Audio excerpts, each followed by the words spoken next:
आज आपण वालाची काळ्या मसाल्यातील झणझणीत रस्सा भाजी बनवणार आहोत।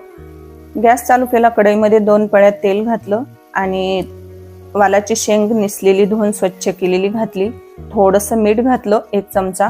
2 ते 3 मिनिट छान अशी परतून घेतली। नंतर ती शेंग एका ताटामध्ये काढून घेतली। नंतर 2 पळ्या तेल घातलं, 1 बारीक चिरलेला कांदा घातला, 1 बारीक चिरलेलं टोमॅटो घातलं, काश्मीरी लाल तिखट घातलं, सुक्कं खोबरं घातलं 1 चमचा, धने पावडर 1 चमचा घातली, गरम मसाला 1 चमचा आणि काळा मसाला 1 चमचा घातला। नंतर छान मसाले 2-3 मिनिट परतून घेतले आणि नंतर शेंग मिठामध्ये जे आपण 2 मिनिट परतून घेतलेली होती ती घातली आणि नंतर चवीनुसार मीठ घातलं, छान परतून घेतली 2-3 मिनिट आणि नंतर घातलं त्याच्यामध्ये थोडंसं शेंगदाण्याचं कूट आणि नंतर घातलं थोडंसं पाणी।